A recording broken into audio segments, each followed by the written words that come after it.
Greetings and salutations everyone, I'm Ekmek, this is Limbus Company Twining Threads. In the last episode we just did a whole bunch of cutscenes, and in this episode we're actually getting into a fight with something. It's weak to blunt, lust, gloom. And I don't have enough charge, because of course I don't.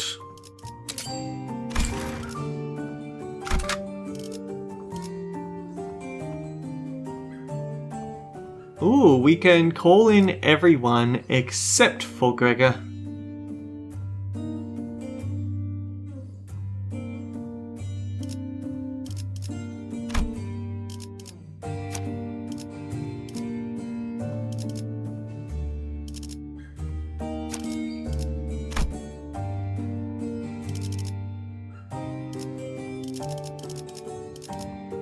나를 점 찍었다면 격에 맞는 조언도 함께 준비하도록.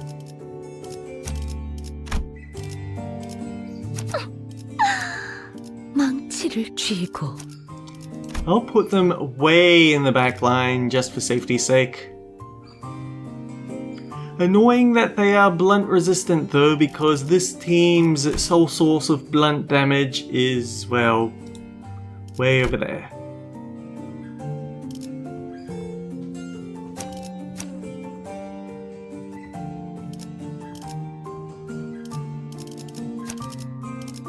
말뚝을 전시 준비는 완벽하답니다.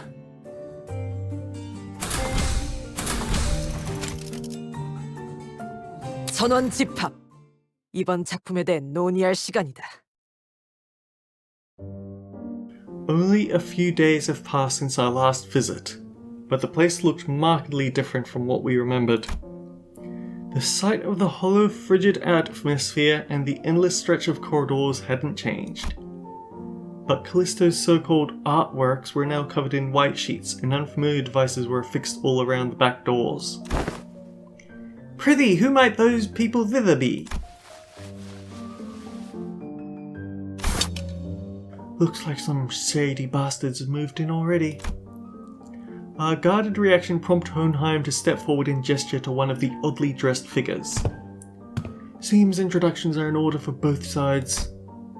This is team leader Alan from Wayfarer Company, who'll be working with us on the investigation into the house's back doors.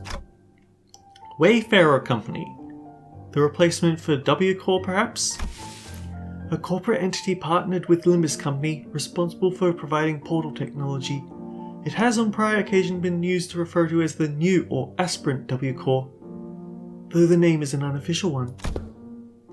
Our employers have also taken to calling you the new L Corps, something we have in common given we're both chasing after the same horizon.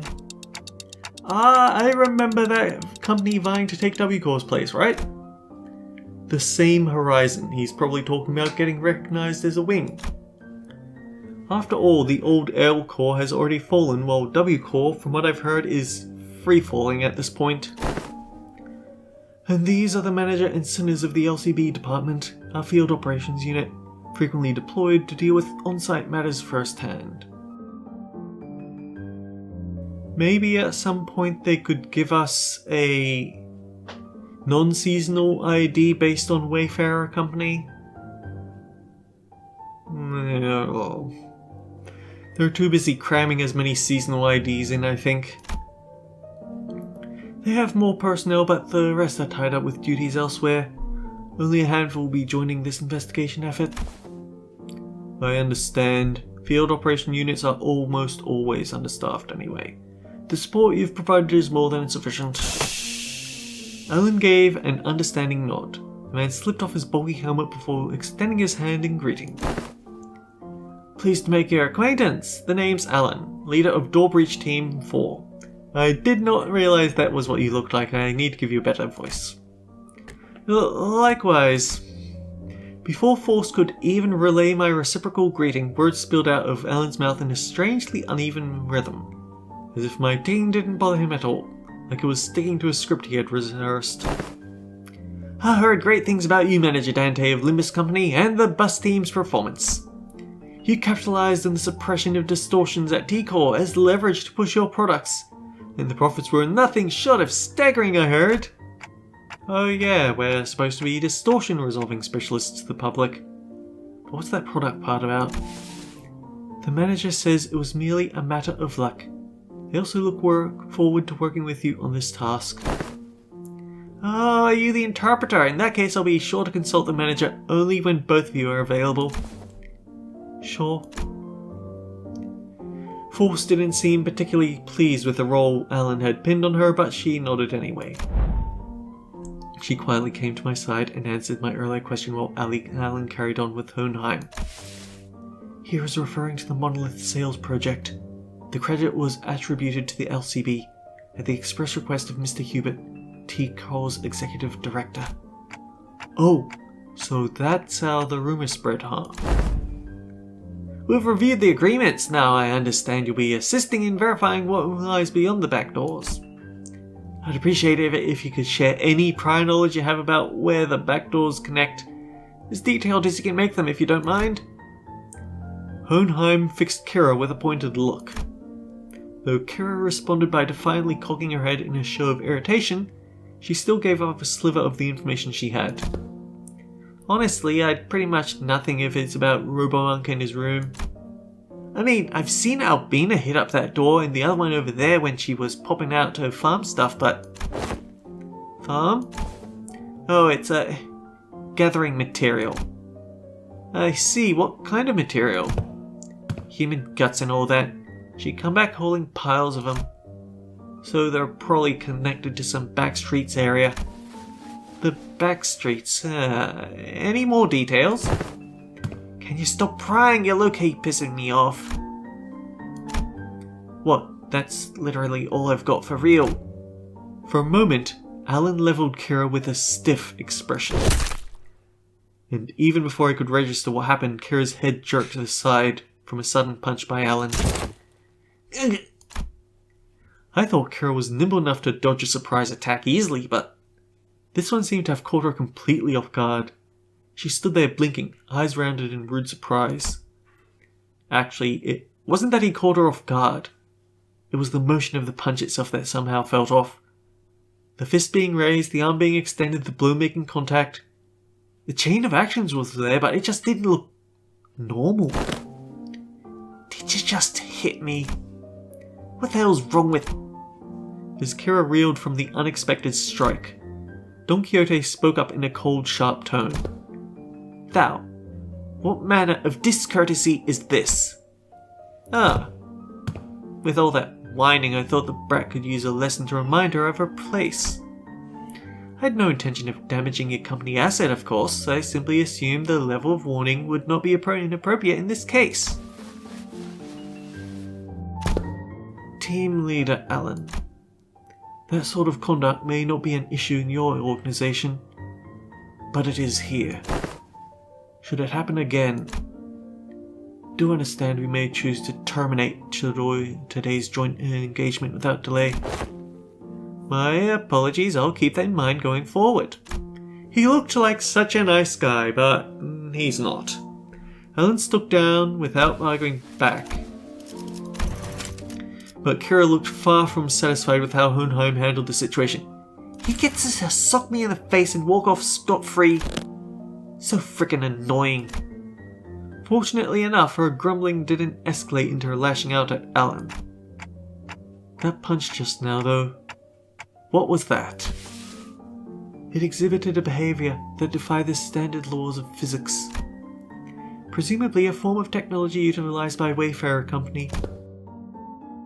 Let us resume the task at hand. Sina Ryoshu, give Manager Alan whatever information you have. That door should lead to one of the ring-protected turfs. The other two on the left. I remember they were marked with an X painted with blood. But I know where they actually lead. It's all blurry. It seems that's all the information we can provide. Will that suffice? We now know that the doors likely connect to a perceivable area. That's already a big improvement in terms of intel for Wayfarer Company's backdoor mapping progress. Which means there's less chance of us encountering a space beyond human perception past those doors.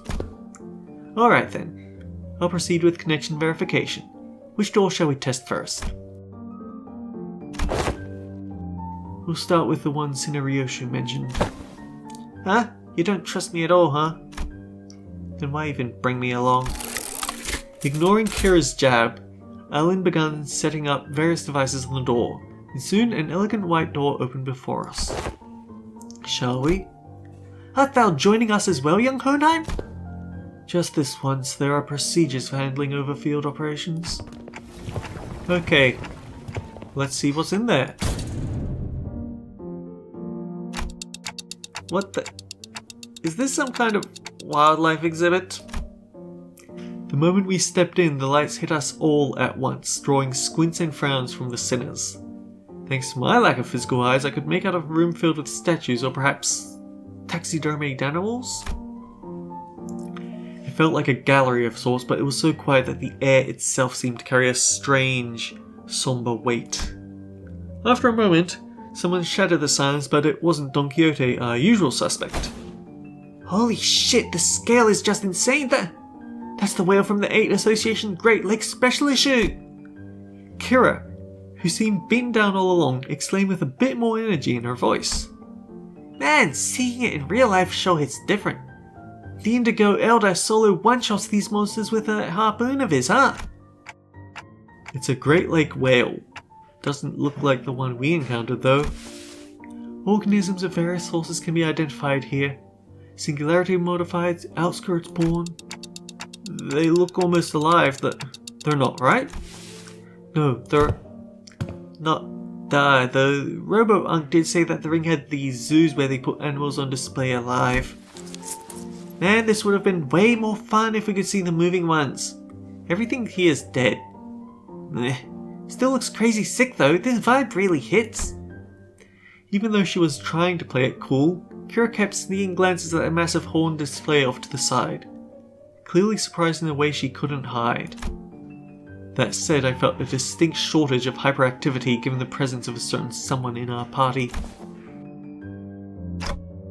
Don Quixote? The eye of the second of a sanguine kindred. Of House Tepes. What is it doing here? At the mention of the word kindred, I couldn't help but follow Don Quixote's gaze. Opposite the whale was another kind of exhibit. It contained items leaning on the more gruesome side of things, starting with a crimson eyeball that caught Don Quixote's attention, and body parts like hands and bones that looked like they had been stripped from a human body. It's a gallery. Fauvist gallery somewhere. Of the school of Fauvism, probably a main studio at that, which comes with a maestro's atelier and an auction house. Ellen, we will be making our exit shortly. Prepare to initiate lockdown sequence.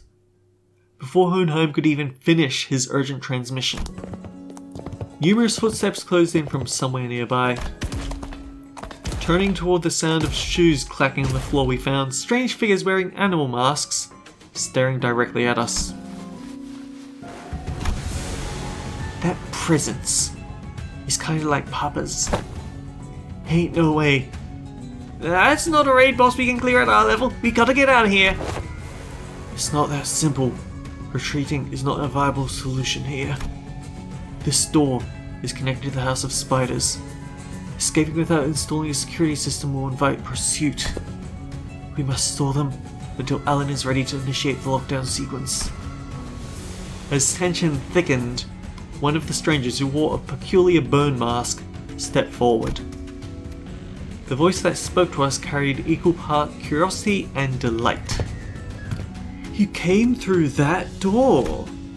Then the house's fall wasn't just a baseless rumor. A stray little spiderling fallen from her parents' web. How many years has it been?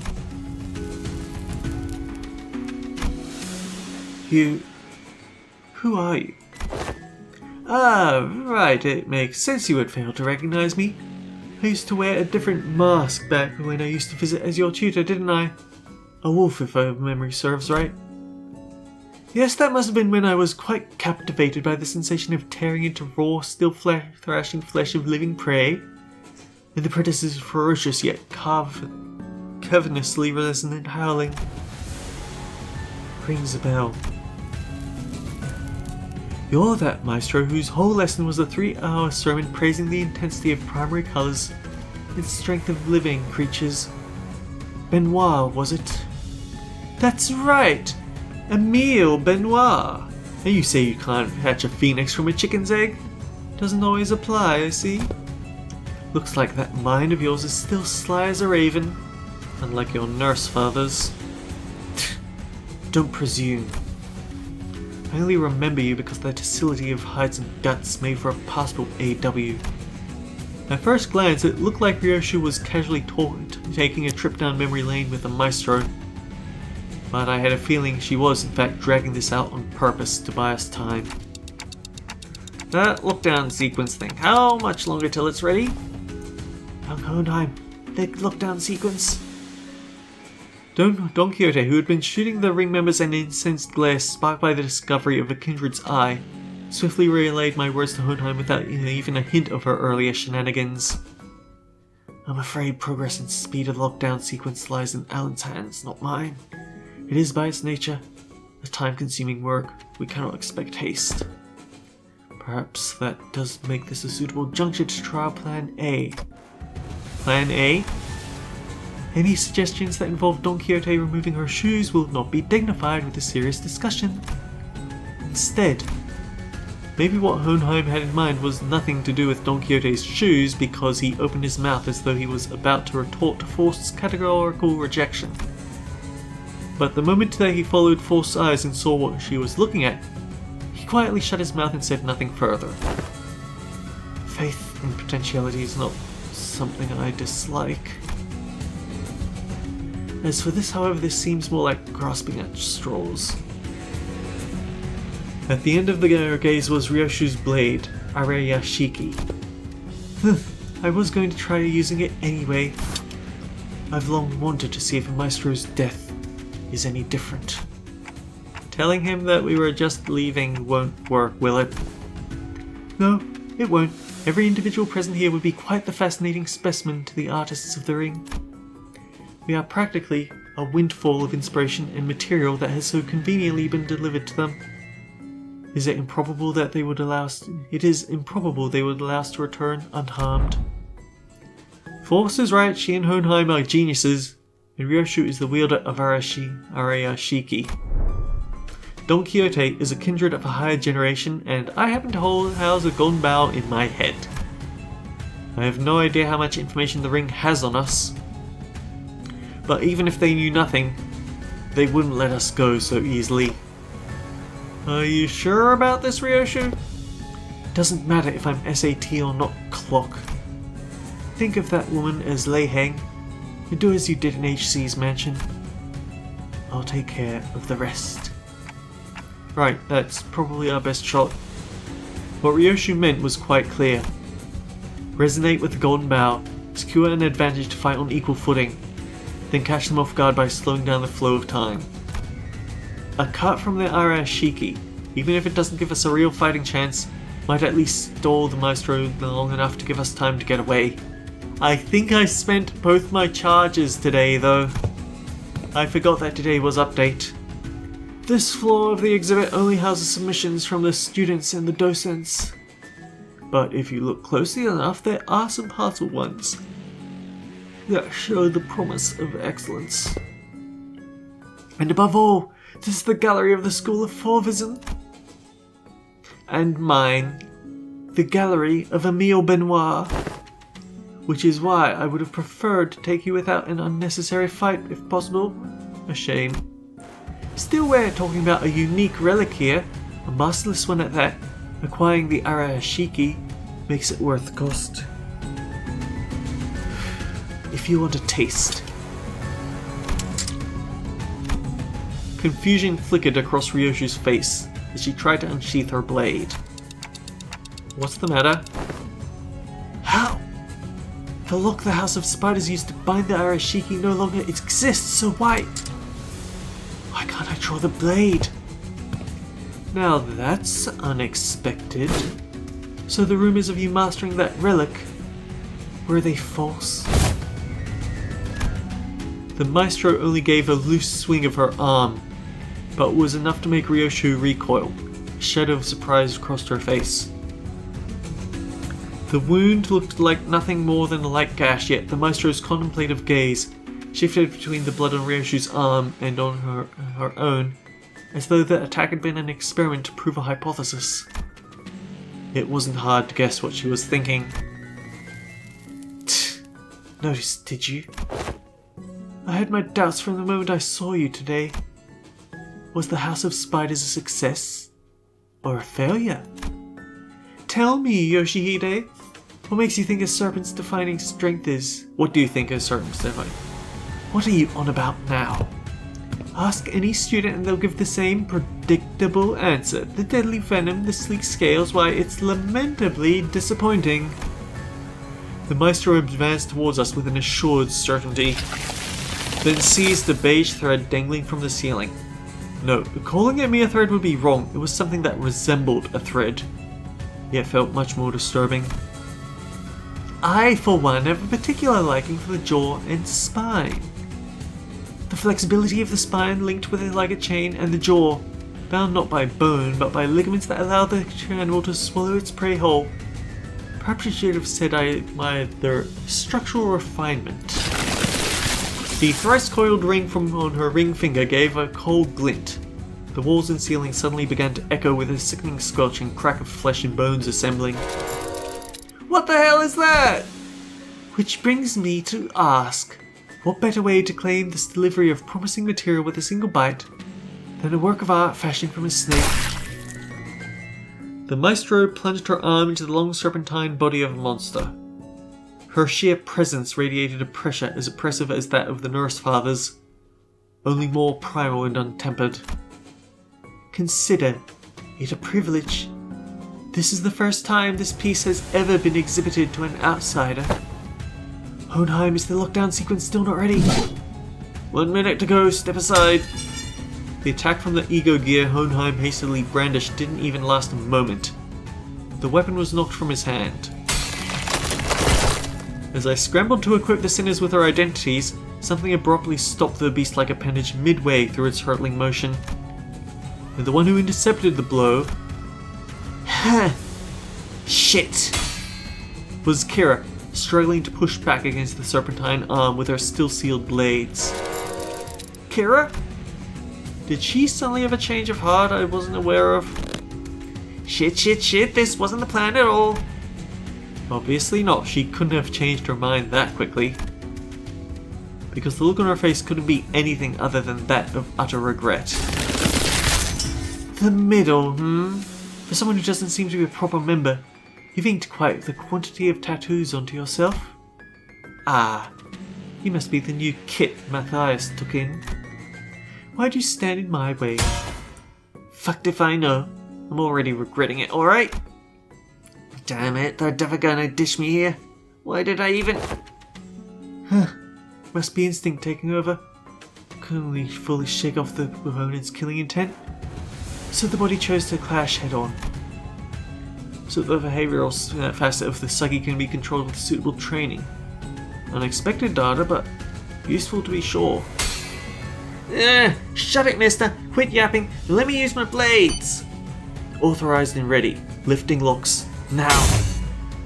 Kira's thermal weapons emerged from their sheaths with a metallic clang. She used the recoil of the motion to skid back and assume a defensive stance. Naturally, that broke Benoit's arm from the deadlock as well. The maestro lashed out again with that monstrous limb, but... Huh? 'Tis a found justice to strike against an unprepared opponent in a duel! Behold, for I shall allow thee a glimpse of the badass form that only the most renowned of fixers have displayed through the ages! Seeing an opening, Don Quixote slammed into the arm with her full might, knocking it off its trajectory. Predictably, however, the sheer force of the maestro's attack instantly reduced her to a red sludge of flesh and bone, sending her remains crashing into the door. Ready to initiate lockdown sequence. I will seal the door immediately upon your exit. Everyone to the door! Forced retrieve the organic remnants of sinner number 3. As Force made her exit with what was once Don Quixote, the students of the ring surrounded Kira, barring her way out. A hollow chuckle slipped out of her lips. Called it for real. This is exactly why I didn't want to get involved. Taking Kira back with us would mean having a sizable force of the ring trail right behind her through the door. Kira too seemed to have realized the risk that no one in their right mind would have wanted to take. She lowered her head in defeat, as though she knew full well the fate that awaited her. I'm such a dumbass. What was I thinking, diving in like that? You, don't just stand there, get over here now! Huh? But these guys are gonna come flooding in if I... You TTM, want to get cleaved in half again? You pin this on me later, you're gonna pay. Blocking the Maestro's arm by a hair as it came down on her again, Kira hurled herself toward the door with every bit of strength she could muster. More than a few students rushed in through the doorway, chasing after the sinners who had gone in ahead, but... Lockdown sequence complete. All backdoor links have been cut. Fortunately, Alan managed to sever the connection between the two backdoors before the Maestro could cross over. Bowl cut. Think you can still use your arms? I'm fine. So she says. Kira would be strong enough addition to fight for us, but the ring members that have managed to cross formed a rather sizable force. Fighting them off with just the sinners I have at my side would not be the best course of action. In that case, guys, I assume you're all available right now? As soon as I call out to the sinners, their voices come through Hohenheim's radio one after another. Huh? I guess so? Ready for your order, Executive Manager. I, Utis, am prepared to answer your call whenever and wherever... hang on, I just need to finish this by... Everyone to me! We use the power of Malkuth.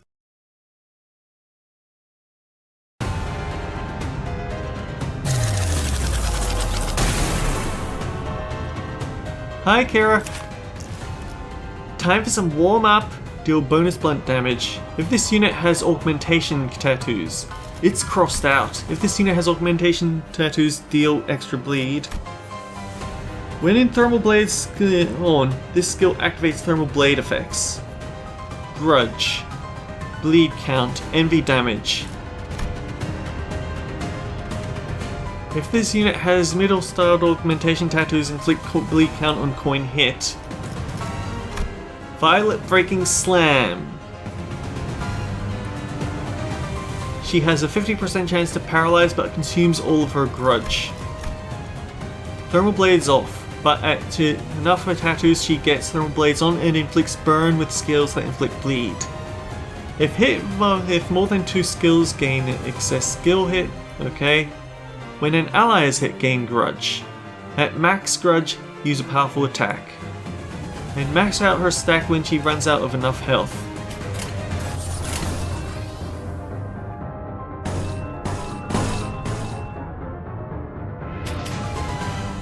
If the target is colored of mold color rouge, final power. Okay. These guys inflict sinking. This one has something nasty, but eh. They do have unbreakable coins, though.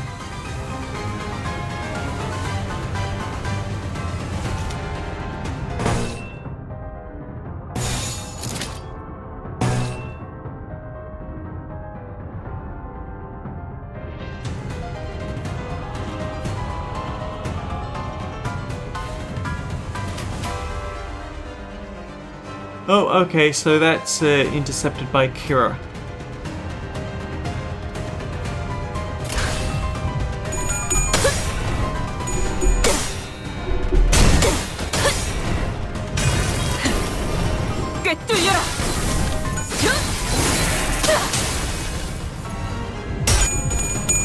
You know, I probably should have looked at her passives as well.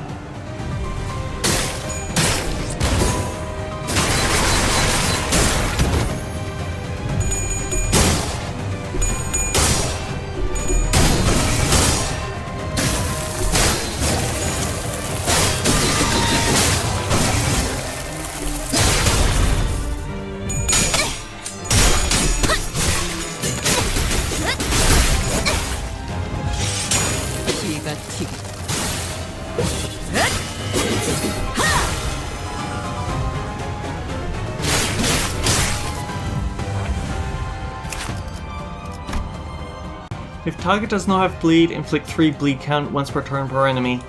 On hit with a skill, inflict mold color rouge. Gain 1 attack power up next turn for every 4 inflicted twice per turn. The first step is always but a single animal, and for every quest for art and fairy, another beast is layered atop the previous specimen. When this unit or an ally is hit, gain up to 3 offense level. When this unit is killed, inflict mold color rouge on 2 random enemies.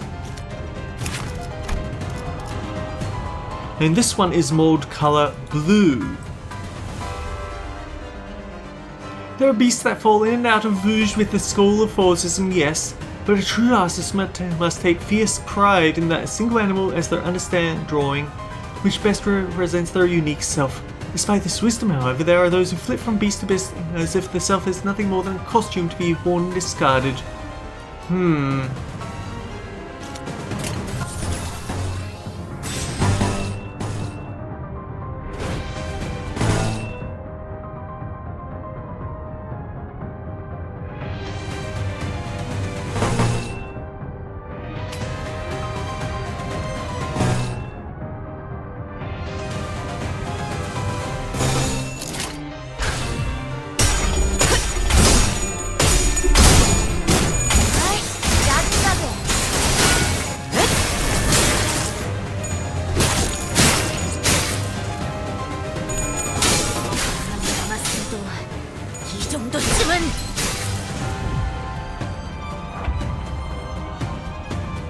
누가 누구에게 말을 거는 거지?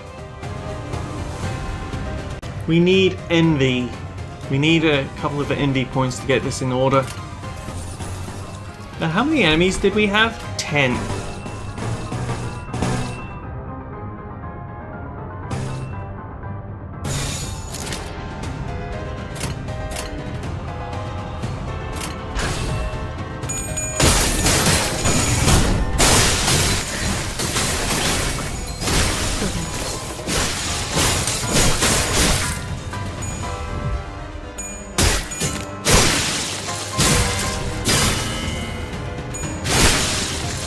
Oh, we have 6 stacks on Yi Sang, huh?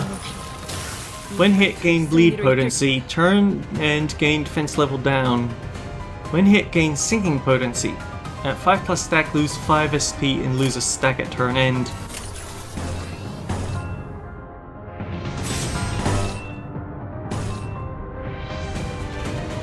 I think you're actually...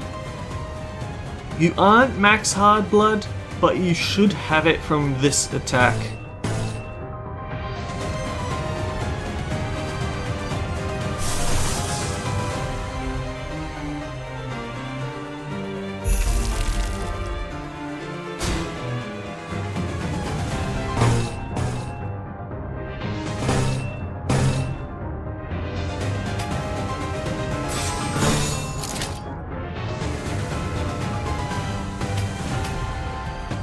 Oh, we have 5+ mold color, so that's going to become unbreakable.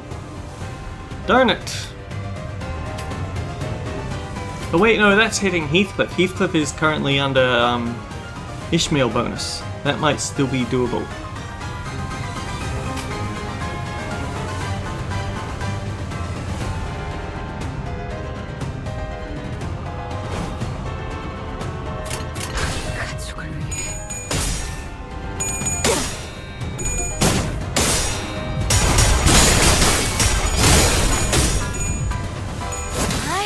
짜증나게.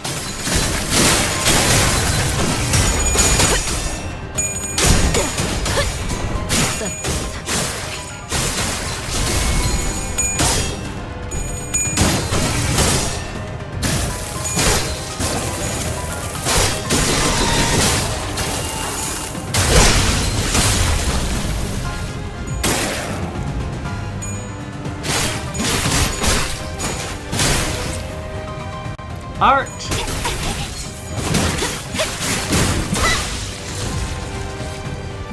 것들 전부 녹여서 썰어버려도 상관없지?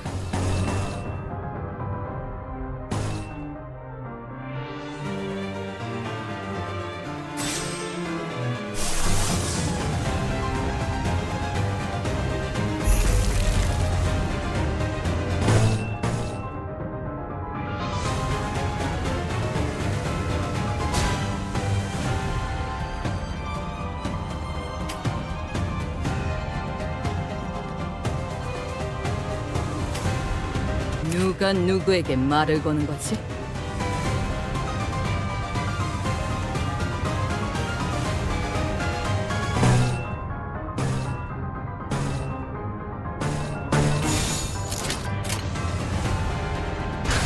따뜻한 쏟아내.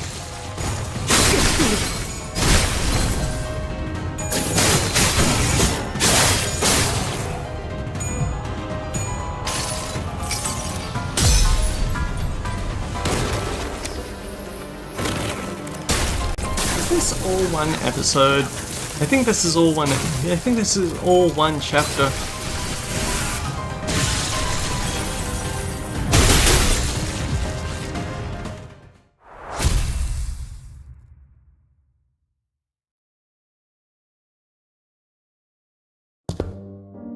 It's only the first door, and the impediments are already beyond expected levels. I swear, I thought that was it for me back there. Events of this nature won't be frequent. We were merely beset by ill luck. If you'd just listened to me and picked another door, we wouldn't have had gotten cooked like that in the first place. Like, why even drag me into this if you weren't going to trust me? Weirdos. We would have opened them all at the end of the day. SD. SD? What's that? Same difference. Again, why shorten it like that? Just say da or something. Or just spell it out and say what it was anticipated. That's W-A. Good work, everyone. Wayfarer does have a team dedicated to this sort of task, but the mortality rate is quite high. Honestly, I was bracing myself for the worst. The odds of completing the first door of an expedition without any casualties are under 15%. This, by all measures, counts as a flawless expedition. Tapping away at his device, Alan addressed us with an amicable smile. He seemed totally different from the same man who manhandled Kara with a fist to her face. Those Fauvists won't be able to cross over anymore with the door completely locked down, right? That cannot be asserted with certainty. Are you saying more might come? The corridors and the back doors have always been the ring's turf clock, and those Fauvist beasts have endured as a long-standing faction within the ring. If they've got that much history, they must know many back doors, both the origin and the destination points. Alan clarified what Ryoshi was hinting at. Yes, compared to them, we lack sufficient knowledge of alternate routes, which makes it difficult to prevent infiltration. Nah, no need to concern yourselves over much. Even if that were the case, it's unlikely they would move on to the House of Spiders so soon. Eh? They could always rush for a surprise attack though. Even that Fauvist maestro seemed to lack clear intel on the event that took place at the House of Spiders. If so, it follows that they will need time to assess and deliberate about the situation. The situation? The logical scope of their concerns will be identifying the organization that has secured the House of Spiders, the possibility of additional traps beyond the back doors, and the like. Once all backdoor-related procedures tied to the House of Spiders are completed, the resulting security framework should be able to preempt and block any infiltration attempts. This operation is more important than I thought.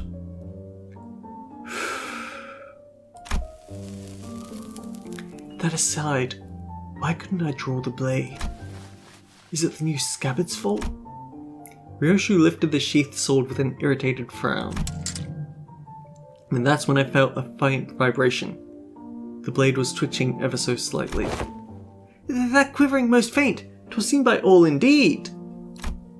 Damn, I saw it too. Is it possessed or something? Looks like I wasn't the only one who saw the sword twitching, as though it wasn't pleased at all with how Ryoshi was talking about the scabbard. Ryoshi's gaze lingered on the sword before slowly shifting toward the back doors. Could it be that seeing the scabbard brought back some memory of Raya? Ryoshi, do you... Is it an SS? A demon edge? An enchanted blade? Which is it? It's probably neither of those, nor is it a sentient sword. This presents a fine opportunity to conduct another examination of the sword. Excuse us for a moment, Team Leader Alan. Please feel free to go ahead. The attack just now damaged some devices, so we're gonna have to perform some maintenance before continuing. There's plenty of other work for me to do while you're away too.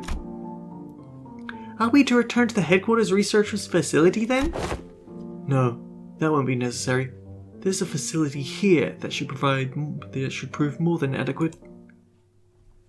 Okay, with that out of the way, until next time guys, take care, I'll see you all around. Oh man, I got distracted all afternoon, and so I'm definitely not going to have this uploaded. 이 좁디 좁은 왕국을 넘어 멸망한 그 땅으로 돌아갈 때까지 보아라, 저들이 우리의 모습을 우러러 보는 것을. It raised 4 levels for Force and for Honglu, it looks like.